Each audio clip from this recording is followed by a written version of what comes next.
So hello everyone, welcome back to club education. आज की इस वीडियो में हम लोग क्लास 11 का बहुत ही important chapter that is living world से जुड़ी कुछ एमसीक्यू को करेंगे। अगर आपको ये पीडीएफ चाहिए तो आप टेलीग्राम चैनल को ज्वाइन कर सकते हैं, जिसका लिंक डिस्क्रिप्शन बॉक्स में दिया हुआ है।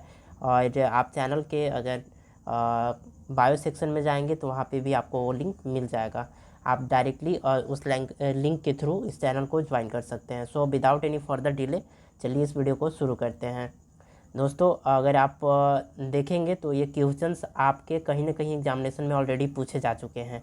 और अभी पैरामेडिकल्स और अभी लेटेस्ट में जो रिसेंट में एक एग्ज़ाम होने वाला है जो कि बीएससी एग्रीकल्चर का है 28 अप्रैल को, तो उसके लिए भी बहुत ही ज़्यादा बेहद इम्पॉर्टेंट है ये सेशन। तो आप इस वीडियो को अंत तक देखिए, इससे आप जो भी क्वेश्चंस करेंगे आपके एग्जामिनेशन के लिए बहुत ही ज़्यादा इम्पोर्टेंस रहेगा। चलिए क्वेश्चन को देखते हैं। क्वेश्चन कह रहा है, arrange the following taxonomic category in increasing number of common characteristics with respect to plant mango, dicotyledons और बी पॉलीमरेज दिया हुआ है, और सी मैग्नीफेरा। और फिर इधर देख लीजिए, देखिए इसको क्या करना है आपको, taxonomic category in increasing number के आधार पे इसको क्या करना है, अरेंज करना है। तो डी से ए और बी सी ऐसे देख लीजिए। तो यहाँ पे देखिए डी में कौन सा दिया हुआ है, एनजीओ स्पर्मिए, एनजीओ स्पर्मिए। फिर क्या होगा आपका ए, देखिए यहाँ पे ए है आपका डाइकोटिलिडोन्स। फिर कौन सा हो जाएगा आपका बी, आपका पोली मिनिलेस। और फिर बी हो गया, और ई आपका है एनकार्डिकेस। और फिर डी सॉरी सी हो जाएगा आपका मैग्नीफेरा। तो ये आपका करेक्ट ऑर्डर है, इसको देख लीजिएगा। क्वेश्चन थोड़ा सा डिफ़िकल्ट है, लेकिन ऐसा ही क्वेश्चन आपके एग्जाम्स में आने वाला है, इसको थोड़ा सा आपको ध्यान में रखना होगा। क्वेश्चन नेक्स्ट कह रहा है आपका, देखिए, the living organisms can be unexpectedly distinct from the non-living things on the basis of their ability for first reproduction, growth and movement, response to touch, interactions with the environment and progressive evolution। तो option क्या हो जाएगा, A correct. देखिए क्या कह रहा है, the living organism can unexpectedly distinct from the non living things on the basis of ability. देखिए रिप्रोडक्शंस के आधार पे आप नॉन लिविंग थिंग्स से इसको क्या कर सकते हैं, अलग कर सकते हैं।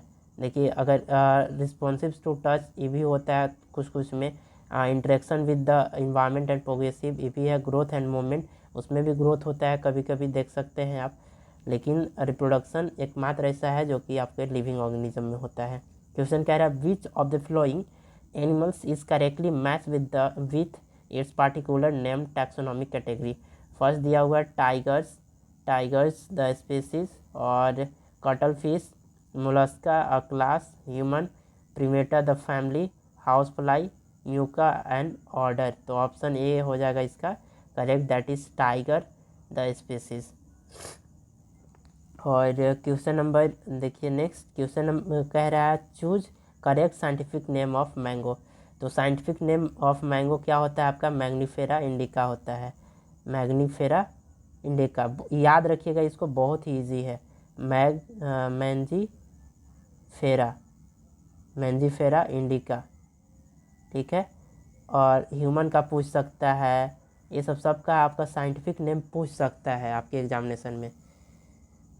होमोसैपियन हो गया, ह्यूमन। क्वेश्चन नेक्स्ट कह रहा है, the common characteristics between the brinjal wheat can be observe maximum at the level of their division, kingdom, phylum and none of this. So the correct answer of this question is division.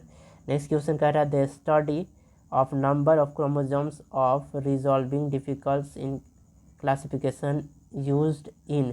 कह रहा है देखिए, जो study होता है chromosomes का for resolving the difficulties in classification use in the, तो cytotaxonomy, biochemical taxonomy, मोर्फोटॉक्सिनॉमी और फिर सीमेटोटॉक्सोनॉमी। तो इसका क्या हो जाएगा करेक्ट, साइटोटैक्सोनॉमी में यूज़ किया जाता है क्रोमोजोम्स का। Study of number of chromosomes पढ़ा जाता है, उस पर कितना नंबर ऑफ क्रोमोजोम्स उसमें अवेलेबल है। नेक्स्ट क्वेश्चन कह रहा है, the most names in biological nomenclature of living organisms are taken from the language. Biological nomenclature का of the living organism are taken किस भाषा से लिया गया है? तो लैटिन। बहुत इजी है, सबको पता होता है अगर पढ़े होंगे आप तो। The main objective of the plant taxonomy.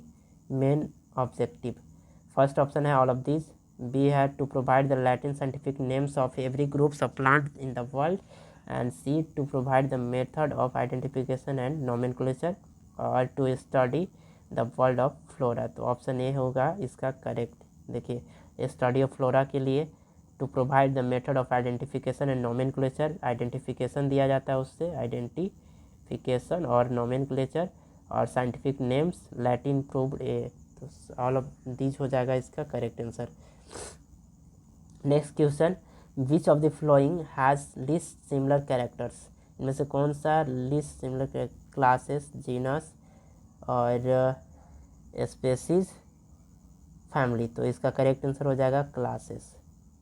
ठीक है, नेक्स्ट क्वेश्चन आपके स्क्रीन पे है। क्वेश्चन कह रहा है द असेंडिंग और descending arrangement of taxonomic category is called as हेरकरी क्लासिफिकेशन, टैक्सोनॉमी और की। ऑप्शन ए इसका करेक्ट हो जाएगा।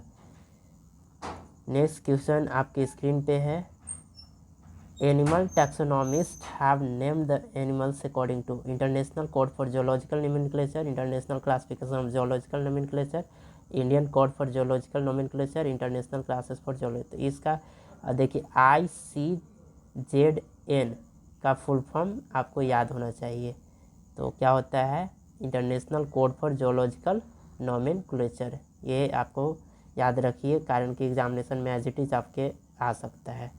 नेक्स्ट क्वेश्चन चलिए देखते हैं क्या कह रहा है। Which of the following statement is true. True पूछा है, इसको सर्कल कर लीजिए। कह रहा है when the external temperature is warm, जब गर्म होता है, the superficial vessels constrict to prevent loss of body heat. Next, homeostasis is a fundamental properties of life, human beings are endothermic, और डी है नॉन ऑफ दिस। तो इसका क्या हो जाएगा करेक्ट आंसर ए। देखिए क्या करता है, इज नॉट अ करेक्ट। यहाँ देखिए अगर बाहरी वातावरण में टेम्परेचर अगर ज़्यादा होता है तो जो ऊपर सुपरफिशियल ब्लड वेसल्स होते हैं वो कंस्ट्रिक्ट नहीं होते हैं। ठीक है, इसको ध्यान रखिएगा एक। लेकिन बाकी होम्योस्टेटिस फंडामेंटल यूनिट है लाइफ का, ह्यूमन बींग्स हर इंडोथर्मिक होता है, और डी नॉन ऑफ दिस तो हो ही नहीं सकता है। इसलिए करेक्ट आंसर क्या है इसका? ये इज़ नॉट ट्रू पूछा था, तो हमारा ये करेक्ट है। नेक्स्ट क्वेश्चन आपकी स्क्रीन पे है। क्वेश्चन कह रहा है the uses of binomial names for the plant species was accepted by all after the publications of the work bye.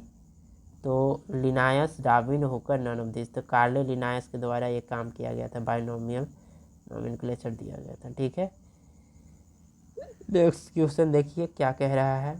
A taxon with reference to classification of living organisms can be defined as a group of any one rank of organisms, a group of organism based on chromosome number, a group of similar species, a group of similar ग्रेना। तो option A हो जाएगा इसका correct. ये group of any one rank of organisms. Next question, species are considered as the lowest unit of classification, artificial concept of human mind which cannot be defined as absolute terms, or real basic unit of classification, real unit of classification device, taxonomist। तो option A हो जाएगा इसका correct. देखिए the lowest unit of classification species are consider as. चलिए और questions हम लोग अगले वीडियो में करेंगे। अगर ज़्यादा कराने लगे तो वीडियो काफ़ी लंबा हो जाएगा, शायद आज नहीं अपलोड हो पाएगा, तो फिर इसलिए वीडियो छोटा ही रखते हैं। फिर मिलते हैं अगली वीडियो में। तब तक अगर वीडियो के मैं अंत में जो हमेशा कहता हूँ कि अपनों के साथ से और अपने माँ बाप के आशीर्वाद से कुछ कर दिखाओ ऐसा कि दुनिया करना चाहे आपके जैसा। फिर मिलते हैं अगली वीडियो में, तब तक के लिए आप लोग मस्त रहिए, स्वस्थ रहिए और ढेर सारा पढ़ाई करिए।